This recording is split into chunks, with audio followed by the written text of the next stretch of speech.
Hello everyone, कैसे हैं आप सभी। मैं रोहित कुमार आप सबों को तहे दिल से स्वागत करता हूं अपना यूट्यूब चैनल ड्रीम कॉम्पिटिटिव पे। तो आप सब जिस प्रकार जान रहे हैं कि हम सब क्या कर रहे हैं, आधुनिक भारत के 50 महत्वपूर्ण क्वेश्चन को आप सबों के पास रख रहे हैं और क्वेश्चन आप सब अच्छी तरह से क्लास कर भी रहे हैं, ठीक है ना। तो कुछ लोगों का पढ़ा हुआ है तो वो लोग आराम से सेट मारिए और क्वेश्चन जो मारते हुए चलिए, और जिन लोगों का नहीं पढ़ा हुआ है तो उनको भी यहाँ पर कुछ सीखने की बहुत ही कुछ सीखने मिलेगा।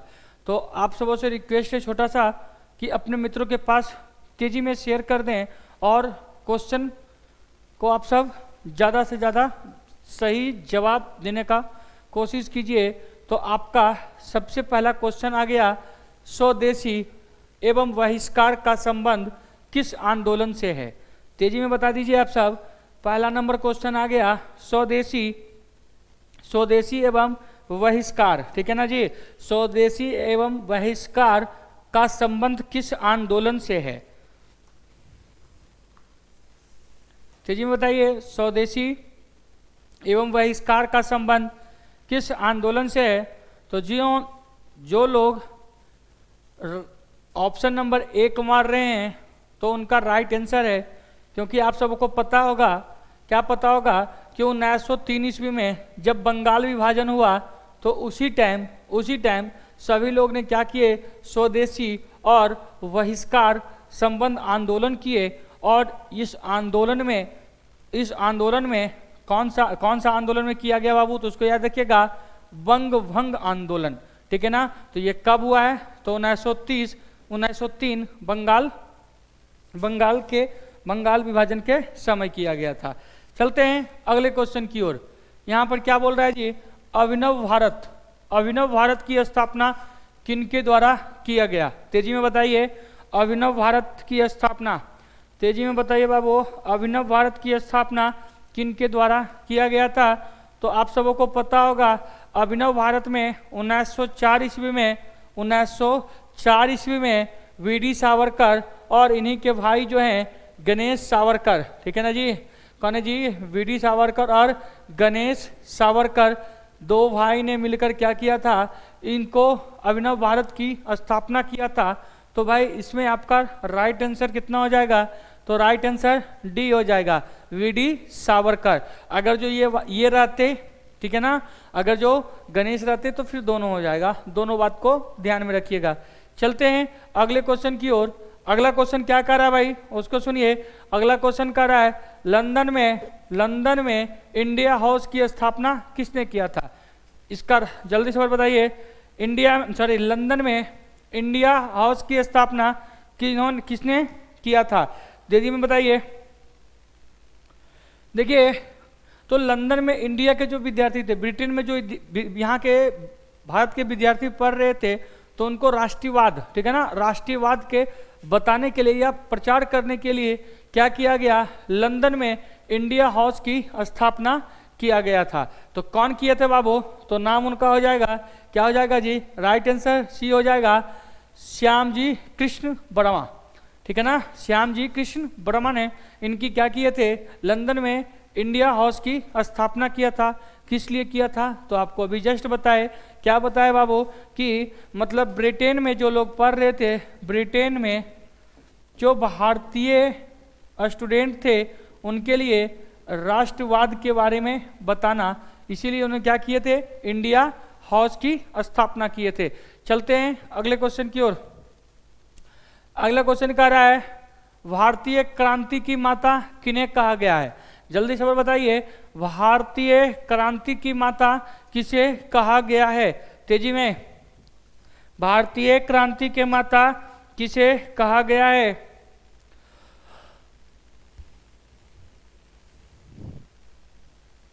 देखिए, भारतीय क्रांति के माता मैडम भीकाजी कामा को कहा गया है। इनका जन्म महाराष्ट्र में हुआ है, ठीक है ना।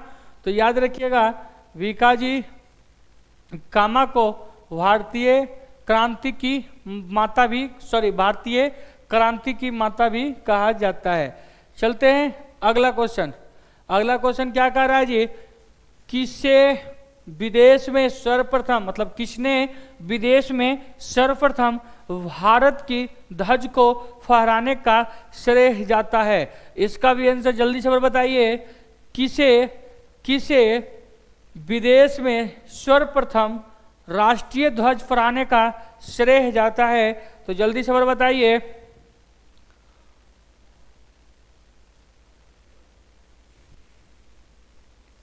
तो सुन लीजिए, जो किए हैं उनका नाम है मैडम भीकाजी कामा। और आपको बताए थे इनका जन्म कहाँ हुआ है? मुंबई में हुआ है। और ये भारत के क्या हैं? भारत के मूल निवासी हैं। ये वास्तविक रहने वाले कहाँ के हैं? तो ये वास्तविक रहने वाले ब्रिटेन फ्रांस के हैं। और इन्होंने 101, मतलब टोटल कितना अभी तक 111 हुआ ना, तो उसमें इन्होंने क्या किया? सबसे पहली बार राष्ट्रीय ध्वज फहराया। और राष्ट्रीय ध्वज कहाँ? तो जर्मन में, ठीक है ना। जर्मन में क्या किया इन्होंने? राष्ट्रीय ध्वज को फहराया। कौन? तो मैडम भीकाजी कामा। चलते हैं अगले क्वेश्चन की ओर। मुस्लिम लीग की स्थापना, आपको पता होगा मुस्लिम लीग की स्थापना आगा खान के नेतृत्व में किया गया था। कब किया गया था भाई? तो 1906 ईस्वी में, ठीक है ना। कब किया गया था? 1906 ईस्वी में। चलिए अगला क्वेश्चन की ओर।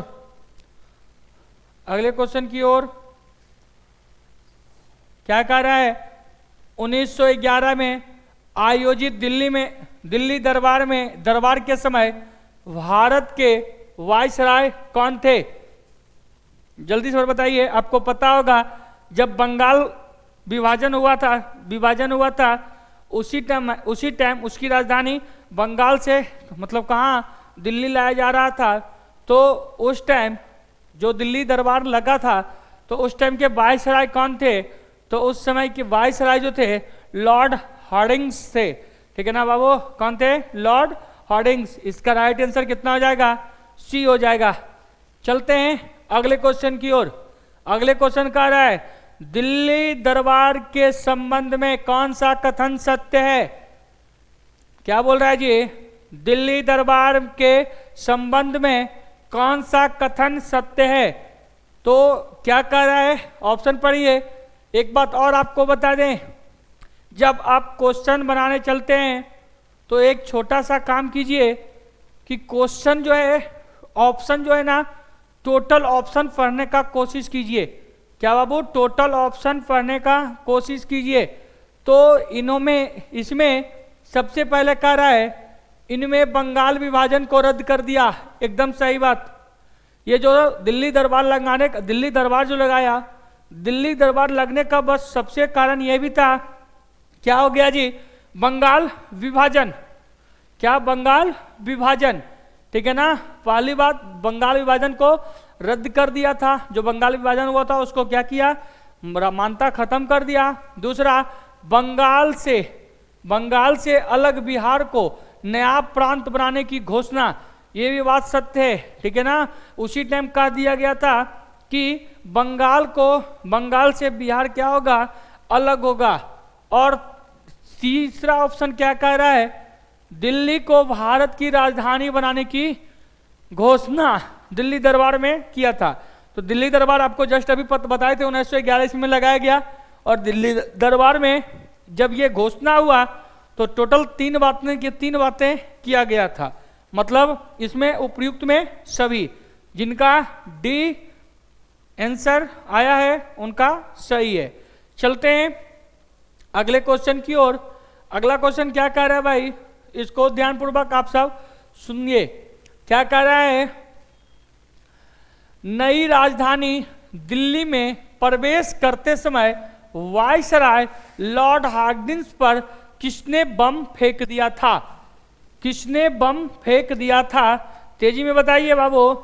नई जब राजधानी बना तो उस राजधानी में बम किसने पटक दिया था? जो मतलब वायसराय हार्डिंग्स थे, उस हार्डिंग्स पर बम किसने पटका? तो याद रखिएगा, भले हुआ बाल बाल बच गए। कौन? तो लॉर्ड हार्डिंग्स। इन पे जो बम पटका उनका नाम था राम बिहारी बोस। राम बिहारी बोस ने क्या किए, इन पे बम पटक दिए। सॉरी, राम बिहारी बोस ने क्या किए, लॉर्ड हार्डिंग्स पे बम पटक दिए, क्योंकि यहाँ पर मुद्दा इतना हो गया था कि बंगाल बिहार से अलग कर रहा था। उस टाइम बंगाल प्रांत टोटल 5 प्रांत के नाम से जाना जाता था, वो आपको पता होगा, ठीक है ना? नहीं है तो आपको बता दें, बंगाल, उड़ीसा, झारखंड, पश्चिम बंगाल और बंगाल बिहार, ये सभी 5 प्रांत क्या कहलाते थे, बंगाल बिहार के नाम से जाना जाता था। चलते हैं अगले क्वेश्चन की ओर। क्या कह रहा है जी, किसने गदर पार्टी की स्थापना किया था? जल्दी से मुझे बताइए, किसने गदर पार्टी की स्थापना किया था? गदर पार्टी की स्थापना किसने किया था? तो बाबू याद रखना, गदर पार्टी की स्थापना लाल हरदयाल ने किया था। गदर पार्टी की स्थापना किसने किया था? लाल हरदयाल ने किए थे। चलते हैं अगले क्वेश्चन, ठीक है ना? अगला क्वेश्चन ये क्या कह रहा है जी, किस वायसराय के समय भारतीय राष्ट्रीय कांग्रेस की स्थापना हुआ? तो भारतीय राष्ट्रीय कांग्रेस की स्थापना, भारतीय राष्ट्रीय कांग्रेस की स्थापना किसके समय हुआ? जल्दी से बताइए, ठीक है ना? भारतीय राष्ट्रीय कांग्रेस की स्थापना किन वायसराय के समय हुआ? तो बाबू जिनका ए ऑप्शन है वह एकदम राइट है, लॉर्ड डफरिंग के समय, लॉर्ड डफरिंग के समय। और इन्हीं को बाल गंगाधर तिलक कहे थे, बाल गंगाधर तिलक कहे थे कि यह जो है डफरिंग की उपज है, दिमाग का उपज है, ठीक है ना? चलते हैं अगले क्वेश्चन की ओर। क्या कह रहा है जी, महात्मा गांधी, ठीक है, या गांधी जी किसे अपना राजनीतिक गुरु स्वीकार किए थे? एकदम राइट आंसर, जल्दी से और बता दीजिए। तो जिन लोगों को लग रहा है गोपाल कृष्ण गोखले, तो एकदम इनका राइट आंसर कौन हो जाएंगे? गोपाल कृष्ण गोखले, क्योंकि आपको पता है महात्मा गांधी दक्षिण अफ्रीका से 1915 ईस्वी में, मतलब प्रथम विश्व युद्ध चल रहा था उसी टाइम आए थे, और 1915 में ही गोपाल कृष्ण गोखले की मृत्यु हो जाती है। लेकिन फिर भी महात्मा गांधी उन्हें अपना राजनीतिक गुरु माने। तो बस इसका एक कारण है राजनीतिक गुरु मानने का, क्योंकि यह दक्षिण अफ्रीका में भी आपको याद होगा ये नागरिकता कार्ड के चक्कर में, ठीक है ना, नागरिकता कार्ड बनाया था कि जो भारतीय दक्षिण अफ्रीका में रह रहे हैं वह एक पंजीकरण रखिएगा अपना पॉकेट में। इसी सिलसिला पर और एक था जो महात्मा गांधी दक्षिण अफ्रीका में एक आश्रम बनाए थे, उस आश्रम का नाम था फिंडिक्स आश्रम, और महात्मा गांधी का सबसे पहला आश्रम फिंडिक्स आश्रम। तो यही दक्षिण अफ्रीका में जब फिंडिक्स आश्रम बन रहा था और वह पंजीकरण की घटनाएं चल रही थी, उसमें गोपाल कृष्ण गोखले महात्मा गांधी से जाकर के मिले। तो इसीलिए महात्मा गांधी ने अपना राजनीतिक गुरु किन्हें मान लिया? तो अपना राजनीतिक गुरु गोपाल कृष्ण गोखले को मान लिया। चलते हैं अगला क्वेश्चन। यह नारा किसने पूछा? स्वराज मेरा जन्मसिद्ध अधिकार है। यह बात किसने कहे? जल्दी से बताइए। स्वराज मेरा जन्मसिद्ध अधिकार है, किसने कहा? तेजी में बताइए बाबू। स्वराज हमारा जन्मसिद्ध अधिकार है, किसने कहा? तो आपको पता होगा बाल गंगाधर तिलक ने ये बातें कहे थे। किसने? तो बाल गंगाधर तिलक ने। कांग्रेस के किस, अगला क्वेश्चन, कांग्रेस के किस अधिवेशन में गरम दल, नरम दल और कांग्रेस एवं मुस्लिम लीग की समझौता हुआ था? तो यहाँ पर देखिए, यहाँ पर क्या हुआ था, 1907 के अधिवेशन में सभी लोग अलग हो गए थे, ठीक है ना। लेकिन जब महात्मा गांधी 1915 ईस्वी में दक्षिण अफ्रीका से भारत आए तो 1900 याद रखिएगा 1916 में जो अधिवेशन हुआ लखनऊ में, तो महात्मा गांधी कांग्रेस के 1916वां अधिवेशन में, ठीक है ना। 1916वां अधिवेशन में लखनऊ में पहली बार महात्मा गांधी भी भाग लेते हैं और उसी में क्या हुआ, गरम दल, नरम दल, कांग्रेस एवं मुस्लिम लोग सब एकजुट हो गए थे। तो याद रखिएगा इसका राइट आंसर क्या हो जाएगा, ए हो जाएगा 1916 लखनऊ अधिवेशन। चलते हैं अगला क्वेश्चन की ओर। अगला क्या कह रहा है जी, भारत में सर्वप्रथम होम रूल की लीग की स्थापना किसने किया था? तेजी में बताइए। भारत में सर्वप्रथम होम रूल लीग की स्थापना किसने किया था? तेजी में अगला क्वेश्चन जल्दी से और बताओ बाबू।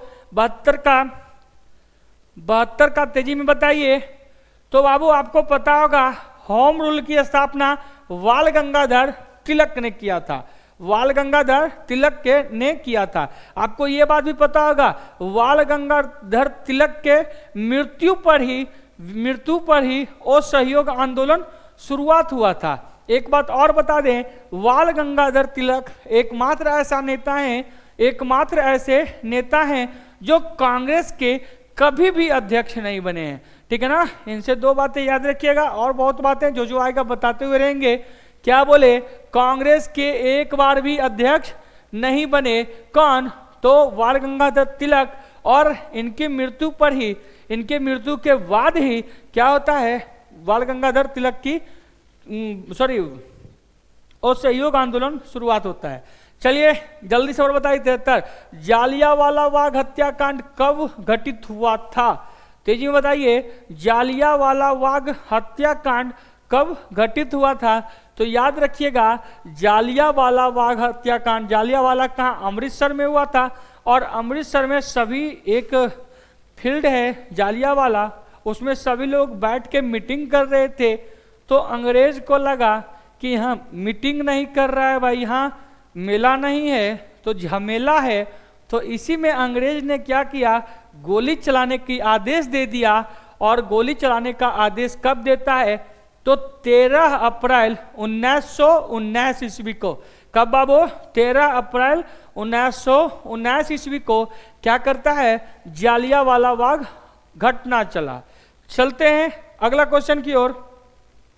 अगला क्वेश्चन क्या कह रहा है जी, ये अमृतसर के जालियांवाला बाग आयोजित पर किसने गोली चलाने का आदेश दे दिया? तो भाई देखिए आपको अभी जस्ट बताए यहां पर क्या हुआ, अमृतसर में जालियांवाला बाग पर अंग्रेज जो गोली चलाने का आदेश दिया, तो आपको सबको पता होगा क्या, जनरल डायर ने क्या किया, गोली चलाने की आदेश दे दिया था। गोली चलाने का आदेश किसने दे दिया था? तो गोली चलाने का आदेश जनरल डायर ने दे दिया था। चलते हैं अगले क्वेश्चन की ओर। अगला क्वेश्चन कह रहा है, जालियांवाला बाग हत्याकांड के बाद किस भारतीय ने अपने सर की उपाधि को त्याग दिया था? तो भाई आपको बात बता दे, सर हो जाए, कैसरे हिंद हो जाए, चाहे कुछ भी उपाधि जो देता था, कौन देता था? तो अंग्रेज दिया करता था। और यहां पर बाबू पूछ रहा है सर की उपाधि किसने त्यागे? तो याद रखिएगा रविन्द्रनाथ टैगोर ने क्या किए, जालियांवाला बाग हत्याकांड के समय क्या किए, सर की उपाधि को त्यागे। आप सबों से रिक्वेस्ट है कि तेजी में अपने मित्रों के पास भी वीडियो को शेयर करें और लास्ट तक बने रहें। चलिए अगला बताइए क्या कह रहा है। 76 नंबर क्वेश्चन कह रहा है, भारत में पृथक निर्वाचन पद्धति अथवा सांप्रदायिक निर्वाचन पद्धति की शुरुआत कब किया गया? तो देखिए आपको फिर से यह पहले आप बताइए, उसके बाद हम बताते हैं, ठीक है ना। जल्दी से और बताइए, भारत में पृथक निर्वाचन पद्धति या सांप्रदायिक निर्वाचन पद्धति की शुरुआत कब हुई? तो आपको एक बात बता दें, जो लोग 1909 लगा रहे हैं उनका राइट आंसर। देखिए एक बात बताते हैं, पृथक निर्वाचन का मतलब क्या होता है उसको हम समझाने की आपको कोशिश करते हैं।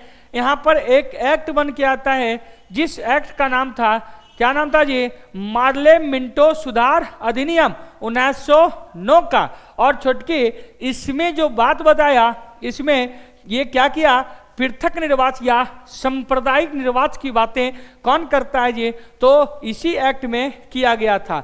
तो इसका राइट आंसर कितना हो जाएगा, राइट आंसर कितना, तो बी हो जाएगा। तो सबसे पहले हम समझते हैं सांप्रदायिक,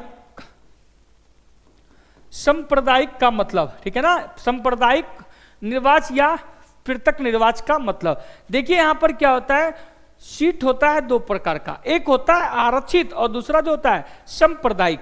तो आरक्षित में खासियत क्या होता है, आरक्षित में क्या होता है कि जैसे सपोर्टेड या कोई क्षेत्र है, या कोई क्षेत्र है, तो इस क्षेत्र पर कौन खड़ा होगा भाई, तो इस क्षेत्र पर बस जिसको आरक्षित मिला हुआ है वही लोग खड़ा होंगे। क्या होंगे बाबू, वही लोग खड़ा होंगे। सपोर्टेड यहां पर कोई व्यक्ति खड़ा हो गया, आरक्षित व्यक्ति खड़ा हो गया। अब यहां पर जितने भी लोग हैं, जितने भी इस क्षेत्र के लोग हैं, उसको वोट देकर वोट देने का अधिकार रहेगा।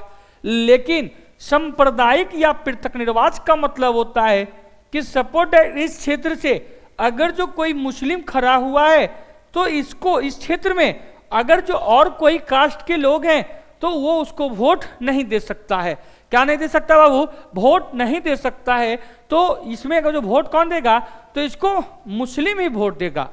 तो भाई यही बातें दिक्कत है। आपको पता होगा द्वितीय गोलमेज सम्मेलन में महात्मा गांधी उठ के जो भागे थे, ठीक है ना, द्वितीय गोलमेज सम्मेलन में महात्मा गांधी जो वहां से चल दिए थे लंदन से, तो बस इसका बात यही था। अंग्रेज का कहना है, अंग्रेजों का कहना क्या था, अंग्रेजों का कहना था कि भाई आपको पता होगा भीमराव अंबेडकर जी ने भी कहे थे, क्या कहे थे कि जो दलित के लिए भी अलग बातें हो, ठीक है ना। तो इसी में पुनः पैक्ट हुआ था, ठीक है।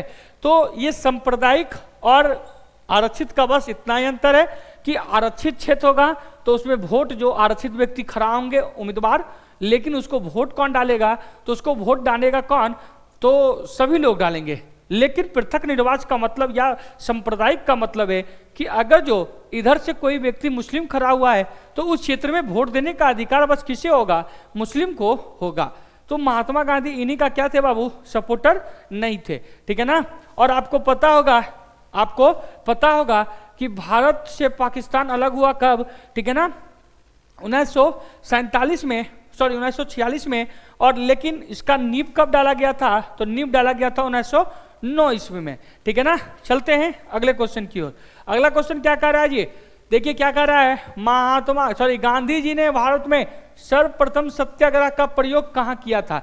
देखिए मेरी बात, अगर जो यहां पर भारत नहीं आता, ये भारत शब्द अगर जो नहीं आता, बस इतना आता, महात्मा गांधी सर्वप्रथम सत्याग्रह कहां किए, तो इसका राइट आंसर हो जाता, इसका राइट आंसर हो जाता दक्षिण अफ्रीका में। लेकिन महात्मा गांधी महात्मा गांधी भारत में पहली बार सत्याग्रह कहां किए, तो आप सब याद रखिएगा 1915 ईस्वी में भारत आए, 1916 में लखनऊ अधिवेशन में भाग लिए, और 1917 में चंपारण सत्याग्रह, ठीक है ना भाई, चंपारण सत्याग्रह। और इसी में सबसे पहले उन्होंने क्या किए, इसी में सबसे पहले उन्होंने क्या किए, सत्याग्रह का प्रयोग किए, ठीक है ना।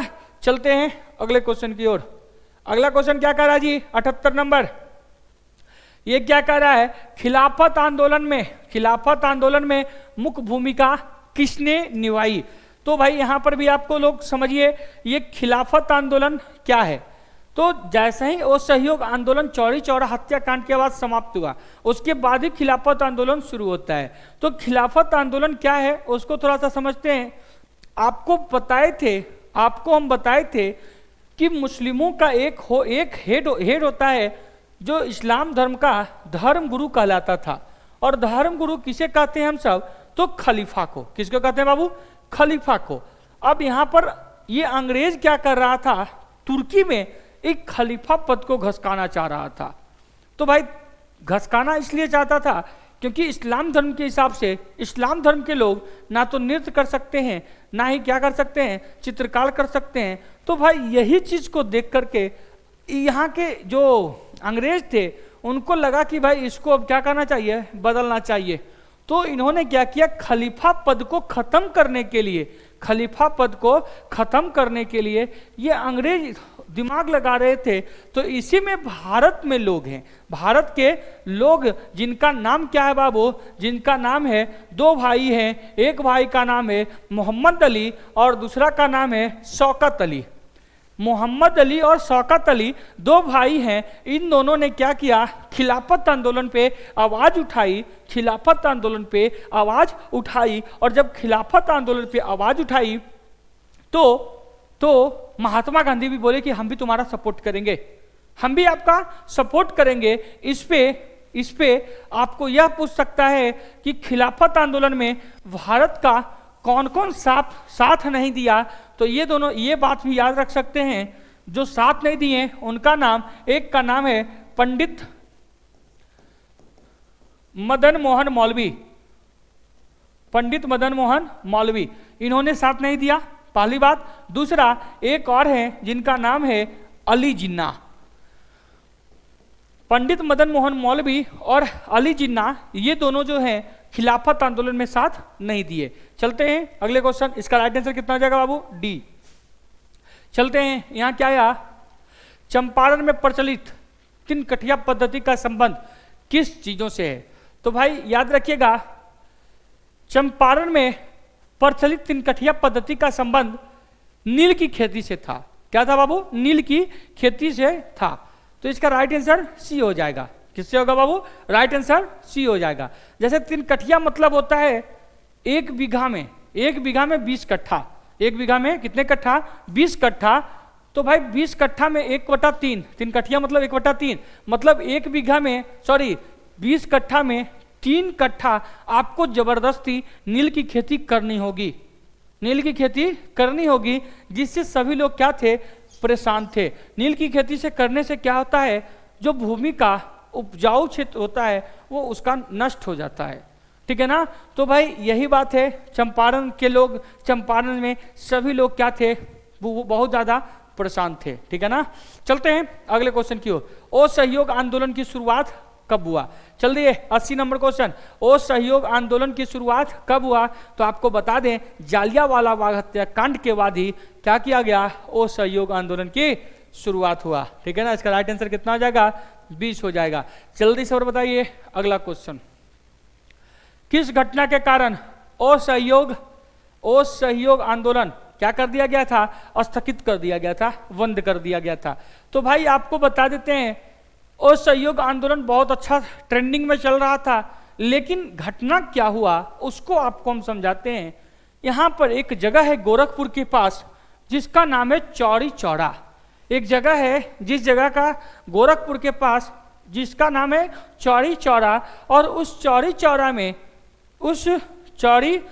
में कुछ लोग क्या किए, थाना को घेर करके थाना को लहका दिए। क्योंकि उस टाइम का सिस्टम चला हुआ था स्वदेशी चीज अपनाओ। तो स्वदेशी मतलब क्या, विदेशी कपड़ा को क्या कर रहे थे, सभी लोग लहका रहे थे, जिसमें अंग्रेज उनको रोकना चाहा और एकादुगो को बांधकर मारा भी। इसमें क्या किया, वो गए अपने गांव गए और बोले कि भाई ऐसे ऐसे बात है। तो पूछा कि भाई पुलिस तुमको मारा क्यों। तो वो लोग बताए, क्या कहे कि मतलब स्वदेशी चीज मतलब स्वदेशी जला रहे थे इस कारण। तो वो गांव वाले आए और थाना को घेर करके क्या किया, जिंदा लहका दिए। इसमें महात्मा गांधी कहते हैं, क्या कहते हैं भाई, कहते हैं कि असहयोग आंदोलन में क्या हो गई, हिंसा की बू आ गई। क्या आ गई, हिंसा की बू नजर आ रही है, तो इसीलिए ये स्थगित कर दिया गया।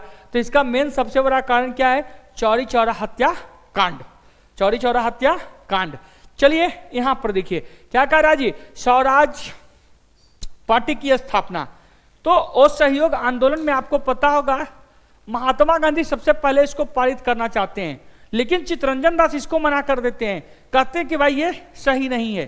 क्या चीज भाई, कोई भी आंदोलन शुरू करेगा तो किस प्रकार से चलाना चाहिए।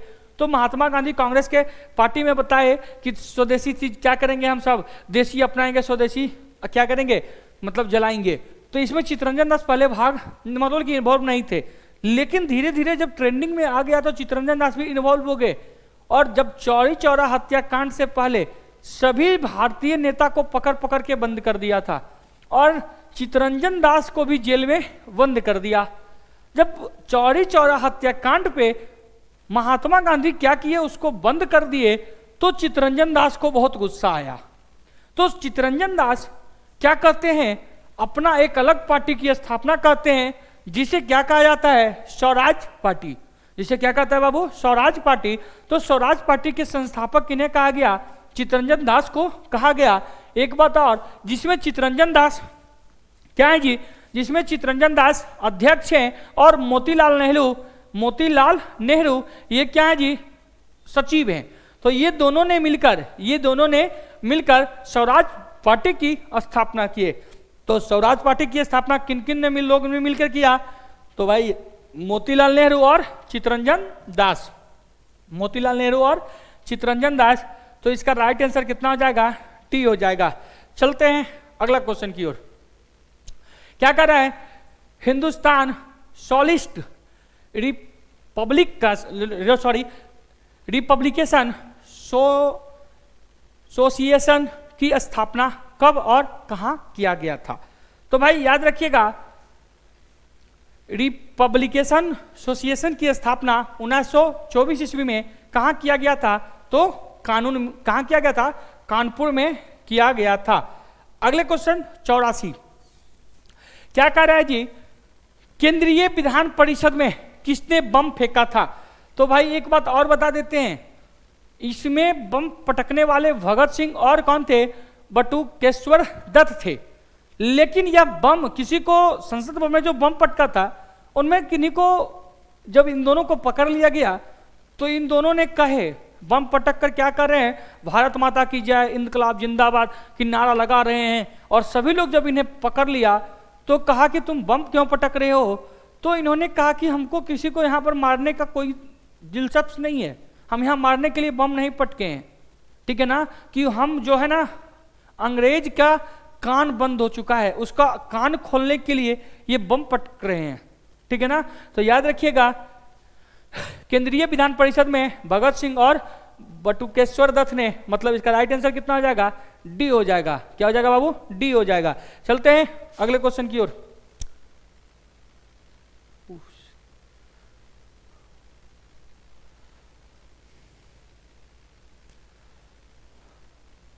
चलिए, साइमन कमीशन भारत कब आया, जल्दी से बताइए, साइमन कमीशन भारत कब आया।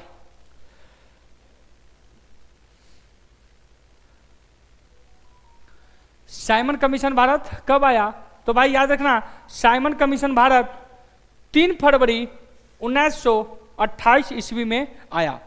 देखिए क्या है, साइमन कमीशन आया, उसमें अपने अपने 3 सहयोगों को भेजा कि बोला कि पूरा देश घूम के आओ, कैसी क्या स्थिति है। तो साइमन कमीशन भारत कब आया, तो याद रखिएगा 3 फरवरी 1928 ईस्वी को। चलिए अगला क्वेश्चन, बारतोली सत्याग्रह संबंधित, जल्दी बताइए, बारतोली सत्याग्रह संबंधित व्यक्ति कौन है। बारतोली सत्याग्रह, बारतोली सत्याग्रह में याद रखिएगा बाबू, सरदार वल्लभ भाई पटेल। इसका राइट आंसर कितना हो जाएगा, तो इसका राइट आंसर डी हो जाएगा, ठीक है ना। बारतोली सत्याग्रह में कौन है जी, तो सरदार वल्लभ भाई पटेल हैं। चलिए अगला क्वेश्चन, क्या कह रहा है, कांग्रेस अधिवेशन 1929 में लाहौर अधिवेशन में अध्यक्षता किसने संभाली थी, जल्दी से बताइए, जल्दी बताइए।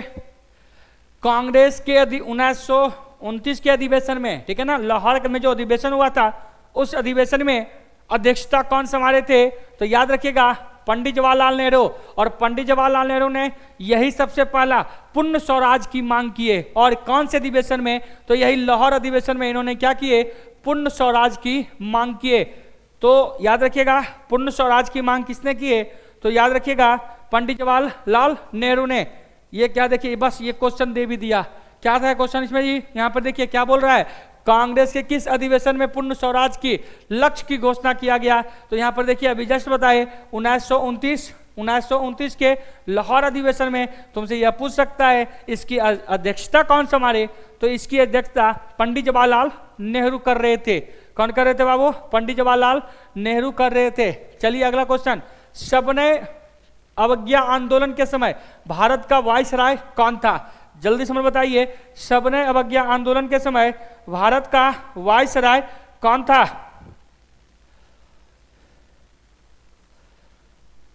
तो लॉर्ड इरविन।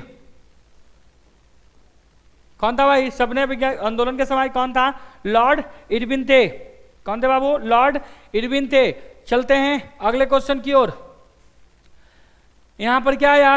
92 क्या कह रहा है जी? महात्मा गांधी ने कब नमक आंदोलन सत्याग्रह को नमक कानून तोड़कर सबने अवज्ञा आंदोलन चालू किया था? जल्दी से बताइए।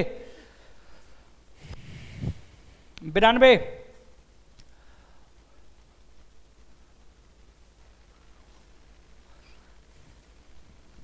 देखिए मेरी बात, तो इसका राइट आंसर जो हो जाएगा बाबू, तोड़कर कब किया? तो क्या हो जाएगा?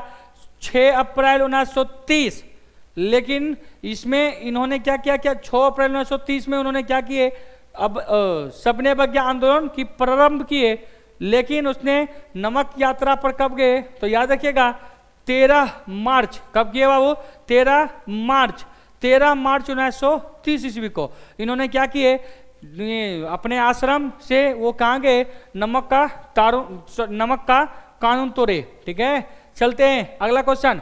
लंदन में आयोजित 3 गोलमेज सम्मेलन में कौन कांग्रेस ने एक सेकंड, क्या बोल रहा है? लंदन में आयोजित 3 गोलमेज सम्मेलन में से कांग्रेस ने किस में भाग लिया था? बस, बहुत अच्छा क्वेश्चन। देखिए क्या कह रहा है, जो मतलब तृतीय गोलमेज सम्मेलन जो हुआ था, ठीक है, तृतीय गोलमेज सम्मेलन जो हुआ था, तो तृतीय गोलमेज सम्मेलन में कहा बाबू? तृतीय गोलमेज सम्मेलन में तीनों में अगर जो भाग कोई नहीं तो दोनों में भाग लिया था। दूसरा में कांग्रेस कौन में गया था जी? दूसरा में गया था। और महात्मा गांधी भी उसी में गए थे। और इसमें भी पूछ सकता है तृतीय गोलमेज सम्मेलन में, तीनों गोलमेज सम्मेलन में भाग कौन लिया? तो याद रखिएगा तीनों गोलमेज सम्मेलन में भीमराव अंबेडकर के द्वारा भाग लिया गया था। ठीक है ना? जल्दी से अगला क्वेश्चन की ओर। 94, जल्दी बताइए। 94 क्वेश्चन नंबर 94 बताइए जल्दी से तो 94 का राइट आंसर कितना हो जाएगा? डी हो जाएगा। चलते हैं अगला क्वेश्चन की ओर। 95, कांग्रेस समाज पार्टी की स्थापना कब हुआ? कांग्रेस समाजवादी पार्टी की स्थापना, जल्दी बताइए। तो याद रखिएगा समाजवादी की स्थापना जो होगा, कांग्रेस समाजवादी पार्टी की स्थापना 1934। चलते हैं अगला क्वेश्चन की ओर। अगला क्वेश्चन की ओर क्या कह रहा है? कांग्रेस समाजवादी पार्टी की स्थापना किसने किया था? जल्दी बताइए। कांग्रेस कौन किए थे? तो बाबू याद रखिएगा कांग्रेस समाजवादी की स्थापना जयप्रकाश नारायण भी थे, ठीक है ना, आचार्य नरेंद्र भी थे और मीनू मसानी भी थे। मतलब उपयुक्त में सभी, ठीक है, तीनों का नाम याद रखिएगा। चलते हैं अगले क्वेश्चन की ओर। भारतीय कम्युनिस्ट पार्टी की स्थापना कब किया गया था? तो भारतीय कम्युनिस्ट पार्टी की स्थापना 1920 ईस्वी में किया गया था। चलते हैं अगले क्वेश्चन की ओर। All India Trade Union Congress की स्थापना कब की गई थी? जल्दी बताइए, 2 क्वेश्चन आ रहे हैं, तेजी में बताइए। तो इसका भी क्या हो जाएगा बाबू? राइट आंसर सी हो जाएगा। चलिए जल्दी से 2 क्वेश्चन और 99 और 100।